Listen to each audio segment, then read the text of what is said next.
Sufre en el entrenamiento, gana fácil la pelea. Khabib Nurmagomedov lo dijo alguna vez y lo hizo para siempre. No era una frase bonita para Instagram, era una sentencia, una verdad que aplicó con disciplina hasta convertirse en uno de los peleadores más dominantes de la historia del deporte. Mientras otros se entrenaban para lucir bien, él entrenaba para romper a sus rivales. Mientras el resto del mundo hablaba de evolución deportiva, ciencia de rendimiento, de preparación inteligente, Khabib estaba en Dagestán raspando los tatamis con sus rodillas, sangrando contra sus propios compañeros de equipo, entrenando como si cada sesión fuera la última oportunidad para sobrevivir. Y lo más curioso es que en una pelea real nunca sangró, nunca lo tumbaron, nunca lo vieron cansado, ni siquiera cerca de perder. ¿Cómo es posible que un tipo que parecía ignorar todos los avances modernos del deporte resultó siendo más efectivo que cualquier otro peleador? La respuesta está en su entorno, en su familia y en su forma de pensar. Y sí, en su brutal sistema de entrenamiento que mezcla lo arcaico con lo funcional. Este no es un video para hablar específicamente de su récord, es para entender cómo fue construido, porque Khabib no nació invicto, lo convirtieron.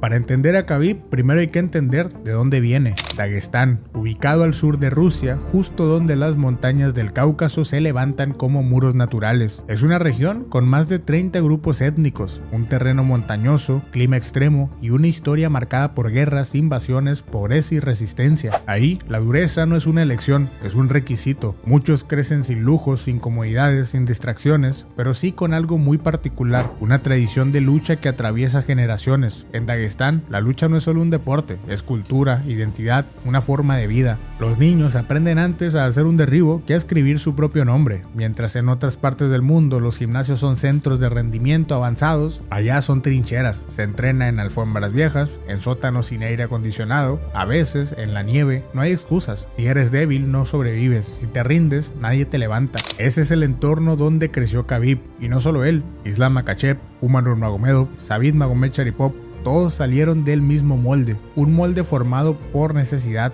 por tradición y por una especie de orgullo colectivo que no permite mostrar debilidad. En Dagestán, llorar parece ser una vergüenza, pero sangrar es parte del proceso. Para ellos entrenar no es prepararse, es afilar el carácter, convertirse en alguien que no necesita motivación porque la vida ya lo empujó, y ese tipo de mentalidad se inculca desde niño.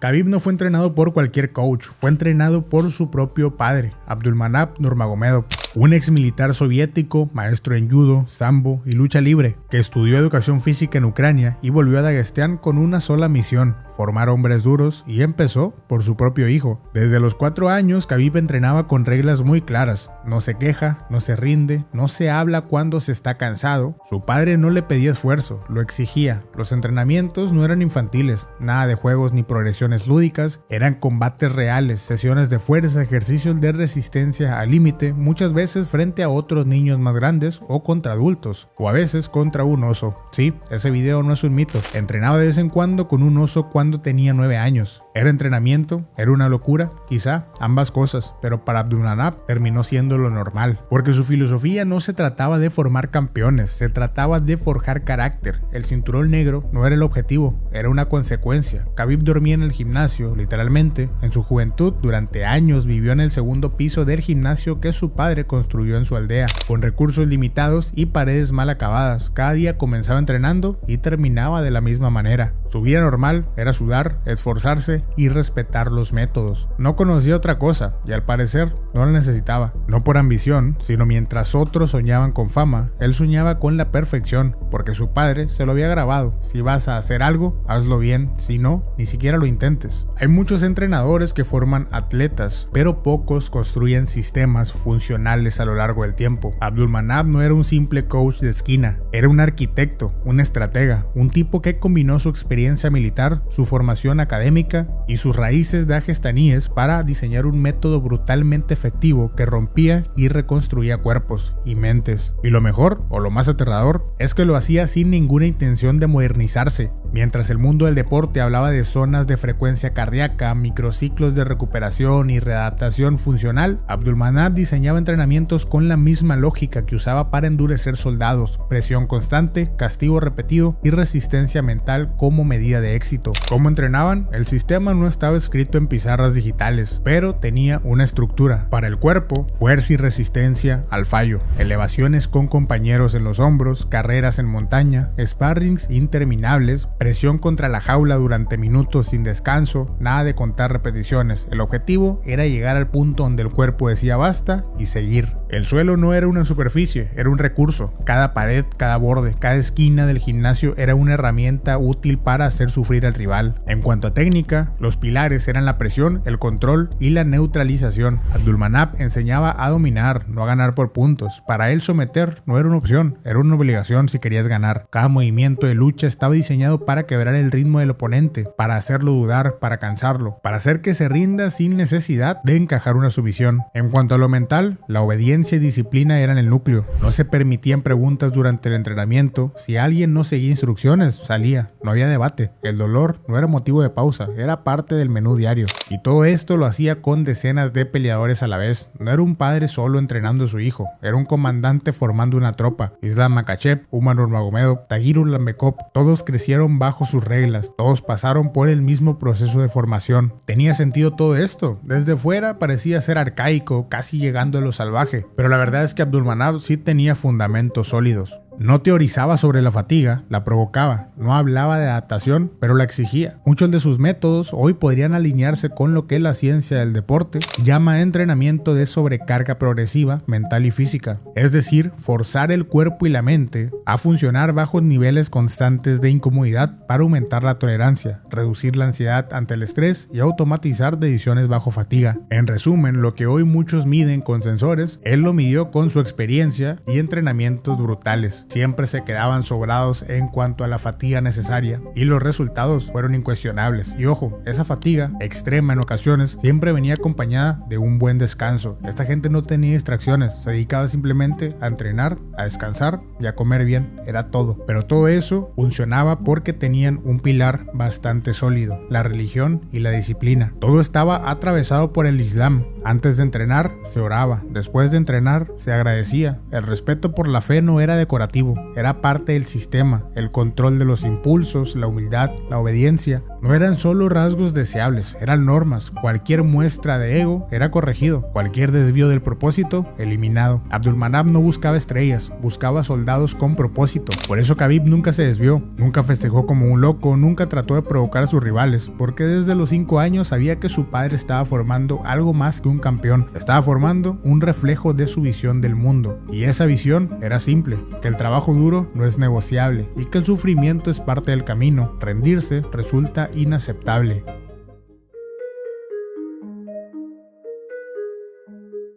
Cuando Khabib llegó a los Estados Unidos, específicamente a California, en el AKA, muchos pensaron que venía el típico prospecto ruso con base de sambo y un par de trucos nuevos. No esperaban lo que llegó: un peleador sin carisma para el show, sin ganas de adaptarse al sistema, pero con una capacidad para entrenar que rayaba en lo obsesivo. Un tipo que, según Daniel Cormier, entrenaba como si le debiera algo al diablo. Y no era una exageración, en el AKA se dieron cuenta muy pronto: Khabib no entrenaba para mejorar, entrenaba para destruir a su rival. Incluso si el entrenamiento era contra sus propios compañeros. Sus rutinas eran repetitivas, brutales, pero efectivas. Los sparrings iban en serio, nada de rounds suaves. Los sparrings de Khabib eran combates de alta intensidad. Muchos compañeros terminaban con moretones, cortes o directamente negándose a volver a entrenar con él. Caín Velázquez, ex campeón del peso completo, dijo una vez que Khabib es el tipo de compañero que no te da un segundo de aire, aunque peses 20 kilos menos que él. Dominancia contra la jaula. Pasaba horas entrenando un solo escenario: presionar al rival contra la reja, desgastarlo, tirarlo y mantenerlo ahí. Usaba un patrón que él y su equipo llamaban chain wrestling: intento de derribo, control, cambio de ángulo y nuevo intento. Así durante varios minutos. No buscaban la finalización, buscaban quebrar la voluntad.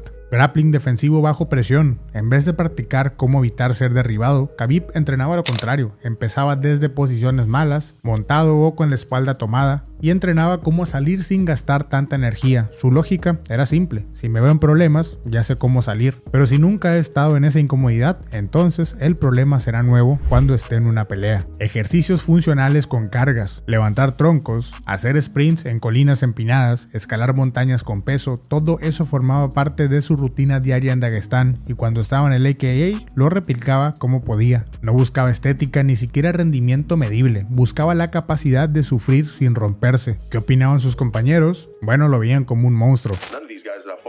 Crazy strong to where it's overwhelming, but it's just his position and his balance was so good. He knew where my weight was, where it needed to be to get in a better position. He's just so advanced.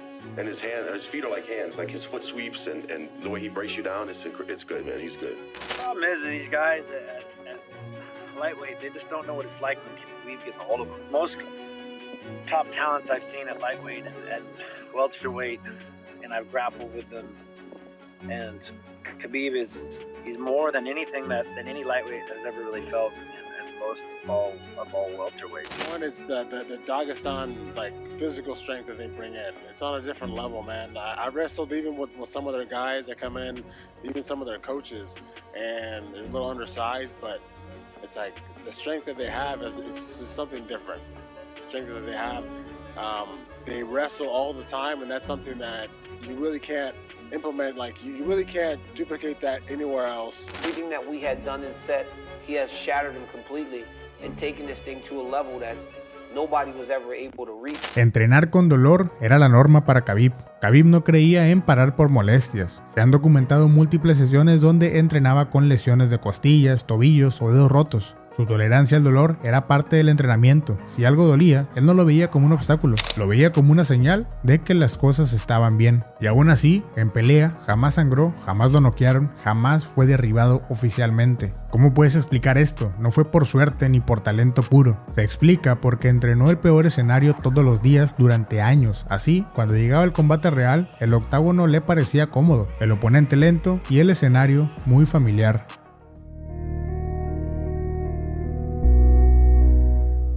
A primera vista, el sistema de Khabib parece anticuado, casi medieval. Entrenamiento sin descanso, sin tecnología, sin plantillas de periodización. Casi todo lo que hoy se considera sobreentrenamiento o desestructurado en Occidente, para ellos era lo normal, y sin embargo funcionaba. Entonces, ¿dónde está el secreto? ¿Qué hay detrás de este método que desafía la lógica moderna pero genera campeones? La respuesta está en lo que llaman adaptación al estrés repetido, resiliencia al estrés físico extremo. El cuerpo humano no se adapta a lo cómodo, se adapta a lo difícil. Cuando el sistema nervioso central es expuesto repetidamente a estímulos agresivos, como grappling continuo sin pausas, contacto físico fuerte repetido y fatiga prolongada, desarrolla tolerancia. Esto reduce el tiempo de recuperación y mejora la eficiencia energética durante la pelea. Khabib entrenaba como si cada round fuera el último. Eso alteró su umbral de fatiga, lo que para otros sería zona roja, para él podía ser calentamiento. Entrenamiento en hipoxia natural. Daguestán está lleno de terrenos elevados. Muchos de sus entrenamientos eran en altura, en montañas o lugares donde el oxígeno es limitado. Esto, sin planearlo como un campamento de altitud, provocaba adaptaciones fisiológicas. Más glóbulos rojos, mayor eficiencia en el transporte de oxígeno y mayor tolerancia al esfuerzo. Traducido a la pelea, mientras otros necesitan respirar profundo después de un scramble, Khabib sigue presionando. Fatiga como estado habitual. Lo más común en sus entrenamientos era que los rounds fuertes vinieran justo después de los más duros. En términos científicos, esto entrena el sistema para actuar en lo que se llama estado de fatiga residual, donde el cuerpo ya está gastado,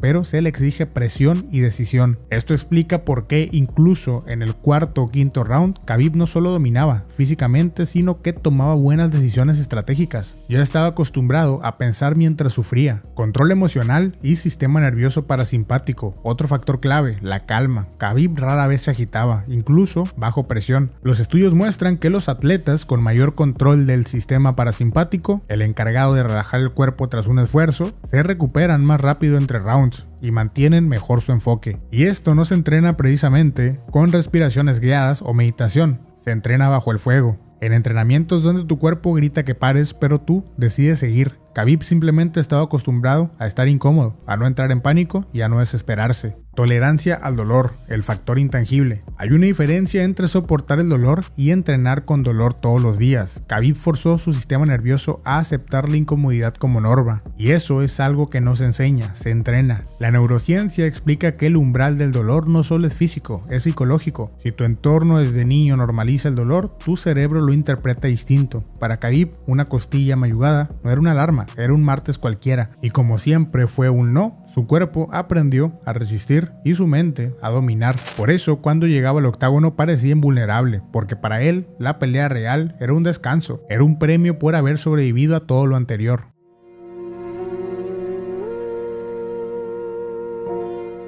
La gente suele pensar que el entrenamiento es solo lo que ocurre dentro del gimnasio, pero en el caso de Khabib, todo lo que hacía en su vida era parte del entrenamiento. Su dieta, su descanso, su entorno y sus creencias, todo giraba en torno a estar listo, no para una pelea en particular, sino para cualquier momento en el que tuviera que demostrar quién era. Mientras otros peleadores se subían al octágono con batallas personales, inseguridades, distracciones o hasta con resaca, Khabib llegaba vacío de ego y lleno de intención. No tenía escándalos, no tenía vicios, no tenía nada que lo sacara de su eje, y eso, aunque no lo parezca tan bien, es entrenamiento. Su rutina fuera del gimnasio era sagrada, no tomaba alcohol, no salía de fiesta, no andaba con modelos de Instagram, y no era porque la fama no lo rodeara, el tipo era una superestrella, pero simplemente no le interesaba. Sus días se dividían en entrenar, rezar, descansar y pasar tiempo con su círculo más cercano, que no era de influencers ni empresarios, era de hermanos, primos y compañeros que entrenaban igual de duro que él. Despertaba temprano, oraba, entrenaba, comía de forma simple, dormía bien. Eso era la base de todo. No se dejaba llevar por excesos ni caprichos, nunca hubo un modo estrella en el que se sintiera con derecho a relajarse, ni siquiera después de sus peleas más importantes. Su estilo de vida era siempre una extensión de su entrenamiento, austero, ordenado y siempre con un propósito. Todo eso, aunque parezca ajeno al octágono, era exactamente lo que le daba ventaja, porque mientras otros sufrían para bajar de peso después de semanas de descontrol, él simplemente estaba cerca del peso, faltando mucho o poco para la pelea. Mientras otros tenían altibajos por falta de sueño o hábitos erráticos, él era una máquina constante. Mientras otros entrenaban para pelear y luego vivían como estrellas, Khabib entrenaba, peleaba y vivía como si nunca hubiera llegado al éxito. Todo esto no era casualidad, era parte del sistema de Abdulmanap. Se lo inculcó desde niño, un sistema que no separaba el entrenamiento del carácter, que no creía en dobles vidas. O eras un guerrero todo el tiempo, o no lo eras en absoluto. La disciplina no era una fase, era el estilo de vida. Incluso cuando llegó a Estados Unidos y pudo haber perdido todo, la humildad, la estructura y el enfoque,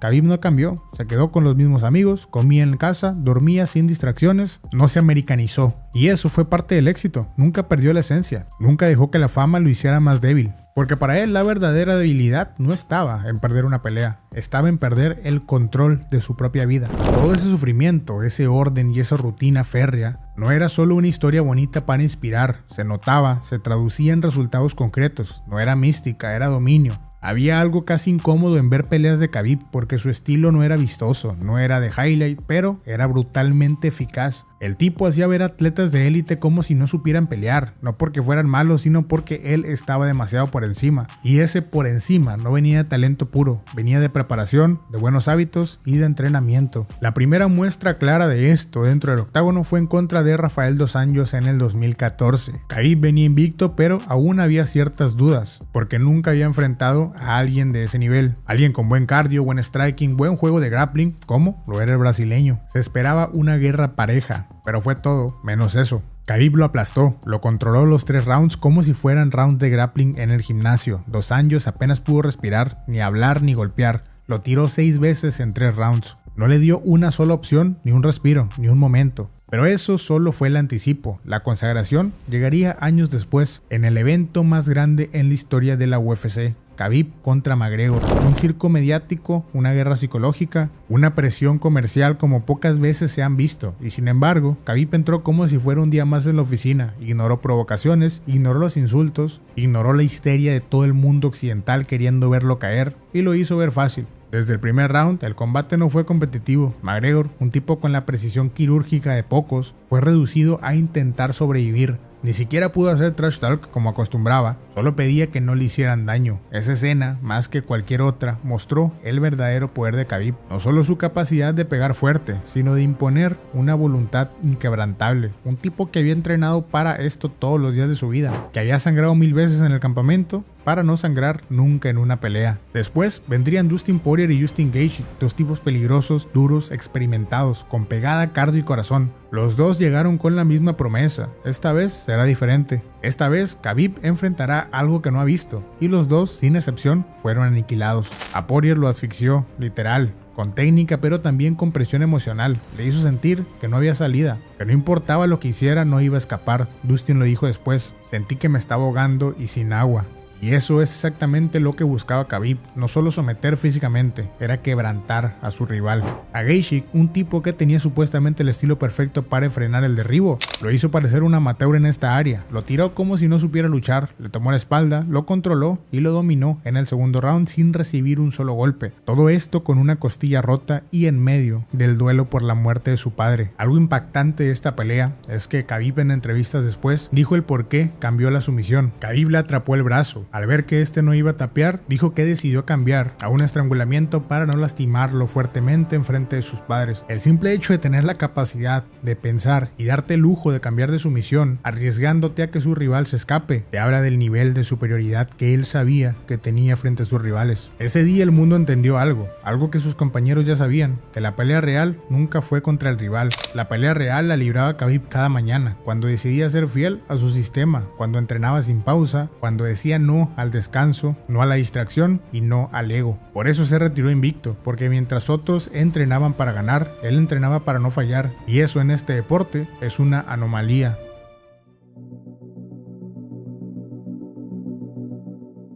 Khabib se retiró invicto, 29 peleas, 0 derrotas, 0 caídas, 0 raspones en la cara. Nadie puede decir que estuvo cerca, nadie puede decir que lo dominó por un momento o que estuvo a punto de lastimarlo. Se fue como llegó, con la cara seria, el control total y la convicción inquebrantable de que su camino era el correcto. Pero lo más impresionante no fue el retiro en sí, fue la razón detrás. Su padre Abdulmanap había fallecido y Khabib, fiel a sus principios, decidió que sin él ya no había por qué seguir. No fue una excusa, no fue una estrategia para proteger el récord, fue una decisión familiar, espiritual, una muestra más de que para él la gloria no valía más que el respeto a sus valores. Y ahí se vio otra cosa, que el método Nurmagomedov no murió con él, todo lo contrario, su legado ya estaba sembrado en otros cuerpos. Islam Makhachev, Umar, Usman, todos pasaron por el mismo molde, todos fueron educados en esa misma doctrina de trabajo extremo, humildad absoluta y presión técnica. Islam especialmente representa la continuación pura del sistema, su estilo es una calca casi el de Khabib,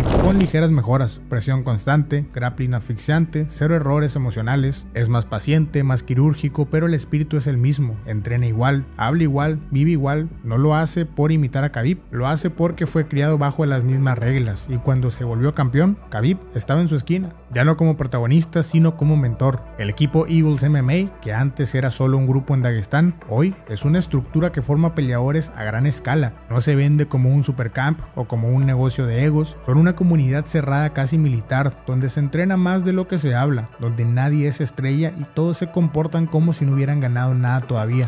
Y eso hoy en día es raro, porque en un deporte donde los reflectores te atrapan apenas te subes a la jaula, mantener los pies en la tierra es una gran hazaña, pero esa es la esencia de Khabib, mostrar que se puede llegar a la cima sin vender el alma en el camino. No hay escándalos, no hay retiros falsos ni regresos para cobrar cheques, solo hay una constancia, y eso, aunque muchos no lo entiendan, es más difícil de conseguir que cualquier cinturón. El verdadero legado de Khabib no está en su récord, está en los que vienen detrás. Hay algo casi poético en la idea de que el peleador más dominante de su generación nunca necesitó demostrar su poder con escándalos. Nunca atención. La atención simplemente lo siguió porque nadie entendía cómo podía ser tan efectivo, ser extraordinario fuera del octágono. Khabib no tenía los golpes más duros ni el físico más imponente, no tenía el carisma de una estrella. Lo que tenía era una relación distinta con el sufrimiento. Lo abrazaba, lo entrenaba, lo repetía cada día hasta que dejó de asustarlo. Y esa quizá fue su ventaja real, que mientras otros buscaban evitar el dolor, él lo convirtió en su lenguaje principal. Nunca sangró en una pelea, pero sangró entrenando. Día tras día, semana tras semana, se dejó marcar por sus compañeros compañeros para no ser marcado por sus rivales. Llegó al combate real como si fuera un simulacro más, como si el escenario más grande del mundo fuera apenas una repetición del infierno que vivía a diario en los campamentos. Eso no es normal y probablemente no sea replicable por cualquiera, porque para seguir un método así hay que renunciar a demasiadas cosas en la vida, a la comodidad, al ego, a la fama, a la necesidad de validación externa. Khabib no peleaba para probarle nada a nadie, peleaba para honrar el trabajo que había hecho durante años, en silencio, mientras el resto del mundo hablaba. Al final, lo más irónico es que cuando estaba en la cima, cuando podía haber ganado más, cuando podía haber cobrado más, cuando todos querían verlo una vez más, se habla de que le ofrecieron más de 100 millones de dólares, él dijo que no, porque ya había ganado, no el cinturón ni los millones. Lo que ganó fue algo que la mayoría de los peleadores pierden en el camino, el control de su historia. Se fue invicto, sí, pero sobre todo se fue intacto. Hoy su nombre se recuerda no solo por sus números, sino por su forma de ser, su forma de entrenar y su forma de vivir transmitida a sus discípulos. Y esa es la enseñanza que deja, que el camino más difícil a veces puede ser el correcto, que el sufrimiento, si se abraza con propósito, puede ser el arma más poderosa. Khabib nunca necesitó hacer daño para imponerse, solo necesitó ser él mismo, y eso, en el mundo del MMA, es algo que no muchos pueden decir.